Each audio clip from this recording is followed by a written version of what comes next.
Hello, hello, adventurers, and welcome back to the Dragon's Lair. Today we're going to be talking about the craziest man of the bunch, Trevor. So, let's jump right into it, shall we? Starting off with strength. He's the kind of guy to brute force his way through everything. For instance, the O'Neills. You know? Yeah. Yeah. So, that's just kind of his personality, and it works really well with his build. Everything like that. Especially when you keep in mind that he was in the Canadian Air Force, right? So, between military training and just the way he is now, and always really kind of has been, strength seems to be one of his strong suits. As such, I'm going to say at a minimum 16, 18, and 20 both also make a lot of sense. Did I miss anything? That's it? Cool. Moving into dexterity. See, that was very fast. It felt like I was missing something, but we're good. Cool. Moving into dexterity, it's not that he doesn't have dexterity, it's that he doesn't really use it a whole lot. The philosophy kind of being, who needs to dodge when there's nobody left to shoot at you to dodge, right? So, aside from that, kind of going down the stealth and sleight of hand route, he uses it some, but that's not really the kind of theft that he does. He can, and he does do it a couple of times, especially with some of your player actions that might affect it a little bit. Mm-hmm. But I've already said I wasn't using player actions to determine stats or anything. But he does do it some, right? He's more than capable. He's just got his eyes set on, shall we say, bigger and better things. So because of that, I'm going to go with 10, maybe 12 if you want to kind of base it off of. He does use it some, but probably 10 just based off of the lack of usage, which would equate out to a 0, or plus or minus 0. As for constitution, this is kind of based off of the relative constitution of the group. I would argue that Trevor is going to be the more tank of the group rather than anyone else. So, for his constitution, it's probably going to be a lot higher than the rest of them. I would argue somewhere around 18, 16 maybe, 20 probably by the end of it. So, just because he is the one that will rush in, take the focus fire, and deal with it. Everyone else will kind of hang either in the mid-ground or the background, depending on what they are using at that point in time, or what their job is. Trevor's going to be the one to rush in and take the aggro.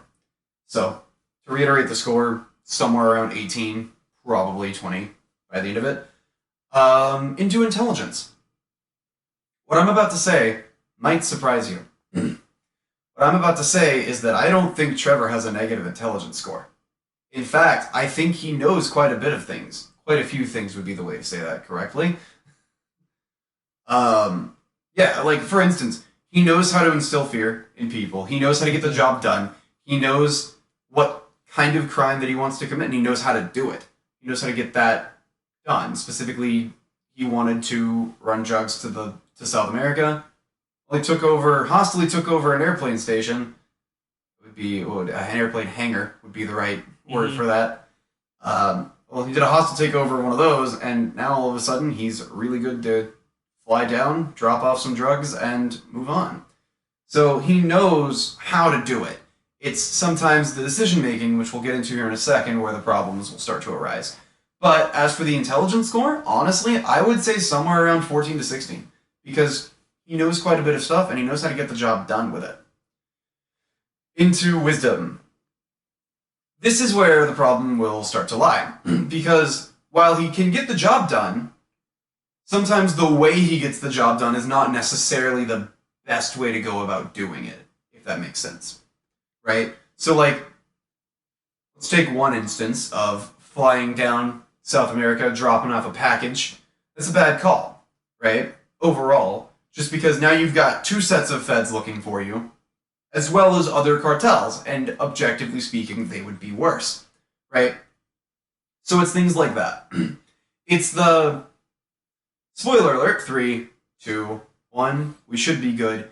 It's the not thinking it through and kidnapping a cartel dude's wife, you know? That's maybe not a good call. Just an opinion, just a thought. I wouldn't want to get mixed up with the cartels, especially not an angry cartel person's wife. That's just me. Apparently, Trevor thinks differently. So it's things like that. So for the score for wisdom, I'm going to kind of lower it a little bit and say somewhere around maybe 6 to 8. Just because some of his decision making isn't the best. Moving into charisma. Okay, so you got a couple of ways to look at this. The way I would probably look at it would be more, very few people like him. With the exceptions being Jimmy, Tracy. Theoretically, you could say Ron and Wade as well, but they probably fear him more than anything else. I feel bad for Wade. Oh, yeah. I really do. Are you going to stop for ice cream on the way? But, yeah, so they would probably fear him more than like him, although Wade, as dumb as he is, probably likes Trevor. You know? But then you also have the intimidation route of charisma, where you could sit there and say, well, he does make a lot of people fear him. I just proved the point with Wade and Ron. Then you have the O'Neills. They feared him for a brief time. If you haven't played the game, you don't know what I'm talking about. It's probably a good thing. Things like that. So you got two different ways to play it. If you're going based off of how likable he is in general, it's going to be a lower charisma. If you're going based off of how well he can make people fear him, it's going to be a higher charisma. So as such, I would say anywhere between 6 to like 14. I know that's a huge range, but it's the two different play styles of Trevor. The duality of Trevor. Yep. We good for scores? I think so. Yeah, that'll cover the scores. Nice.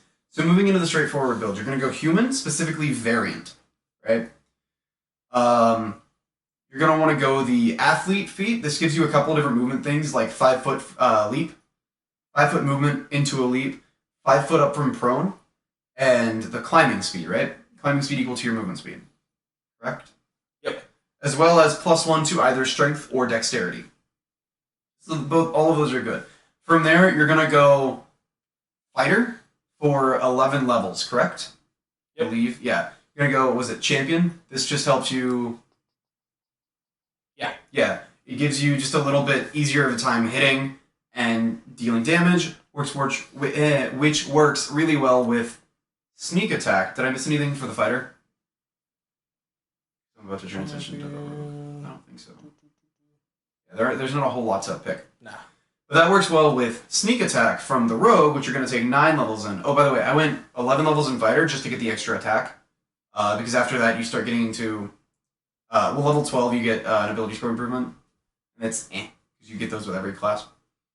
And I didn't want to overcommit because then you lose out on some of the rogue stuff. So with rogue, you're going to go for 9 levels, which is good because that also hits the threshold for rogue to get your 9th level ability for the swashbuckler, which is the subclass you're going to go, which is the charisma-based build. So if you're going to do this, you're going to want more of a higher charisma, just because it's really good at making people like either fear you or like you. Which the liking you part doesn't really fit with Trevor, but the fearing you part does. So, yeah. As for the conceptual build, did I miss anything with the straightforward build before we move over? No, looks like we hit everything. Yeah, because there's not a whole lot to choose for any of these. Which is why this episode is going to be pretty short. But, as for the conceptual build, you're going to want to go for the race. Dragonborn works, the base Dragonborn. Goliath works. Half-orc works actually surprisingly well as well. So you got a couple of choices there. Pretty much anything you would go barbarian with. So you're gonna go barbarian here. I believe it's Path of the Berserker, right? Yeah. Which was that you that made a Path of the Berserker for one of our just side campaigns? Because you get the frenzy rage with Berserker. Yeah, I think it was me. Yeah, I don't remember.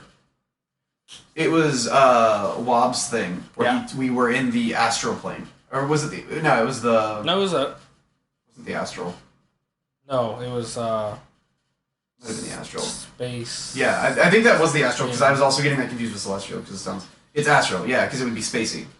Yeah, never mind us.